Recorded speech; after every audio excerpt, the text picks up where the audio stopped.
I swore to myself I'd never do this again, but as Skipper from Madagascar once said, desperate times call for desperate measures. So 2 weeks ago, I did the unthinkable. I got back on Tinder, and Bumble, and Hinge, cause why the hell not? But since I already knew based on both past experiences and statistics that a heterosexual man finding success on a dating app is slim to none, I figured, why not just have some fun with it? May I help you? We'll be asking the questions, old man. Who are you? I am you. No, not me, you. Yes, I am you. Just answer the damn questions. Who are you? I have told you. Are you deaf? No, you is blind. I'm not blind, you blind. That is what I just said. You just said what? I did not say what. I said you. That's what I'm asking you. You just answering. Shut up. I don't know. I thought it was funny.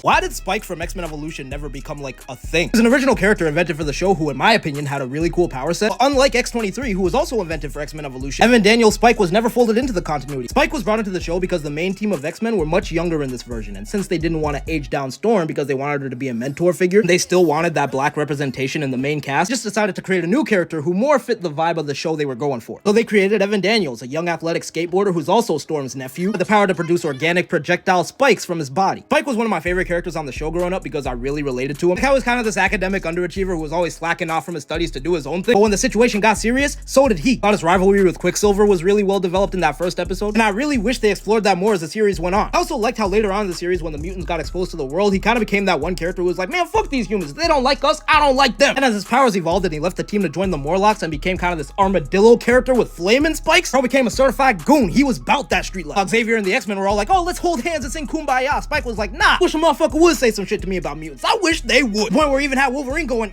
I mean, is he wrong though? Spike might not have been the best character on the show, but I always thought he had a lot of potential. It was always weird to me that he was just kind of left to fade into obscurity. I'm sure a lot of people are gonna say, oh, he's too similar to Marrow, who is a character in the comics who has pretty much an identical power set. But I'm gonna call bullshit on that, because they brought X-23 into the comics, who's pretty much just female Wolverine. And sure, you can say, oh, it's different because she's a female clone of Wolverine, so there's a reason for it. But this is the Marvel Universe we're talking about. We already have multiple telepaths, multiple speedsters, multiple people with super strength, multiple people with rock skin. How many characters are there in Marvel, mutant or otherwise, who have fire-based abilities? A shit ton. But would it really be that much of a stretch for there to be 2 characters with bone-like spikes? Also, let's not act like Marrow is this iconic fan-favorite character with legions of followers. If we're being honest, she's a G-list mutant at best. You could kill her off tomorrow, and I guarantee you no more than 3 people are kicking up a fuss about it. So you might as well just do it. Bring him into the comics. Hashtag bring back Spike. I did it because I liked Order. it.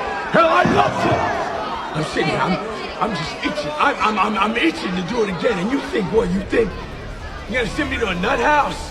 Some doctor, they're gonna get me to stop from doing what I want to do? Well, that ain't happening. Not on my watch. No, Spike is not a gender-bent version of Marrow. Or at least, that's not what the writers of X-Men Evolution intended for him to be. This is Spike, the character who was created for the cult classic X-Men Evolution animated series, introduced as Storm's nephew who could shoot bone-like spikes out of his body. This is Marrow, an obscure 90s X-Men character who started out as a member of the Morlocks, and later briefly joined the X-Men, who could also shoot bone-like spikes out of her body. While Marrow's introduction in the comics does predate Spike by quite a bit, the creation of the characters has nothing to do with each other. In fact, when the creators of X-Men Evolution came up with the idea for Spike, they didn't even know Marrow was a thing. As you can see in this very early concept art, the character of Spike was originally going to be called Armadillo. And the initial idea was for him to have more of a protective exoskeleton as opposed to the projectile Spike. They kept workshopping the idea until eventually we got the Spike that we all know from the cartoon. Although they later go on to redesign him to look more Armadillo-like when he had his secondary mutation. But still, it is kind of funny how Spike and Marrow had pretty much the same character arc, but in reverse. Marrow starting out as a member of the Morlocks who later joined the X-Men, while Spike started as an X-Man who later joined the Morlocks. If I had to guess, I'd say the writers probably found out about the Marrow character later in the game and just kind of decided to lean more into that angle. But based on all the research I've done, the similarities between the 2 characters seem purely coincidental. I saw a lot of people in my last video saying that Spike was adapted into some of the live-action X-Men movies as this random Magneto foot soldier in X-Men The Last Stand, and this guy who Mystique saved from General Stryker in X-Men Days of Future Past, but I'd hardly call either of them an adaptation because they're clearly not the same character. Even down to the fact that the wiki refers to this character as Spike spelled with an I, while X-Men Evolution Spike is spelled with the Y. And since, as we've already established, him and Marrow have the same abilities, these 2 characters could just as easily be references to Marrow as they could be to Spike, but I'd have to do some more research to know for sure. So yeah, hope that clears everything up, and if you're fly like me, give me a follow. This was the moment I knew Spike from X-Men Evolution was about that life. Give it up, Daniels. You're out of your league.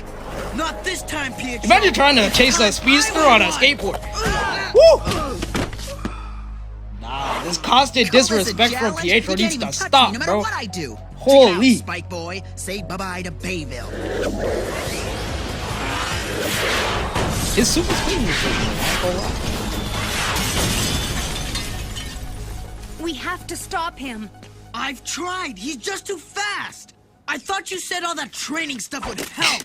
Training's just one part of it, Spike. Teamwork's another. Power of friendship, dog. Needs that friends and family power up.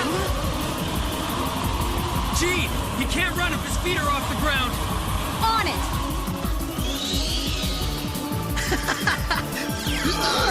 Hey, what's going on? Oh shit.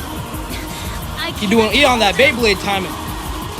He's letting it rip. Hold on to this, baby. It's Twister time! Nah, Quicksilver is a problem, bro. He needs to be dealt with.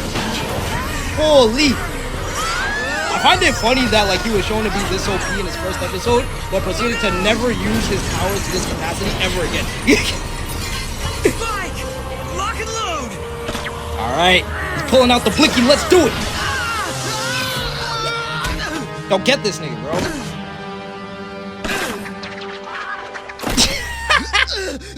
You know Spike was aiming for somewhere much more critical, but because it's a kid's show, they had to just like pin him to the wall. But like, Not so fast if this now, was like are a ya, PG-13 Quicksilver? show, Yeah. he would have What just good like to put you, some holes in Daniels? that boy. You still can't prove I had anything to do with getting you in trouble, can ya? Ooh, sounds like a challenge. Word? I got it all right here. Actually, Son, caught in 4K. do something about it? My man pulled out the Good receipts. shot, dude. Looks like some of that training did pay off. Nah, Spike is a real nigga, bro. For real. Hey! Yeah, that's right. Hey, let me go! Joe Hey! punk ass. Whenever I have one of those days where I feel stupid or mentally inferior, I just remember that Mystique really thought she could hang with my girl Storm in a 1v1. Damn, that mansion was always looking clean, I ain't gonna lie. Well, Oh shit. look what the cat dragged in. Haha, I see what she did there. Ain't no way! Ain't no way she tried to kick lightning! As do my own recruits. Mutant pitted against mutant. Son! One shot. She's just washing her! Holy! Bro! She controls the Give up weather! and I'll make this quick, And you're Wind hitting her Rider. with flying I shouldn't sidekicks. even have to prove myself to him. Jiu-Jitsu is not gonna save you, bitch! I don't know why you have chosen to attack me. And in truth, I don't much care. This pack her is ass my up. home. And you are not welcome here. Damn right. Damn! She rocked her shit, yo. She slept her. Holy. Storm did her like Jake Paul did Tyron Woodley. Gave her that Guy Gardner one-punch special. Only thing missing from this scene is Chris Tucker coming in saying, "You got knocked the fuck out." Feel like I'm by, cause you're one of the guys. Yeah, I feel like I missed something. At what point did Drake just become a walking Boondocks character? Like deadass, if I had my eyes closed and you asked me if this was Drake or Gangstalicious on the mic, I don't think I'd be able to tell you. I just can't wait to see when the merch starts dropping.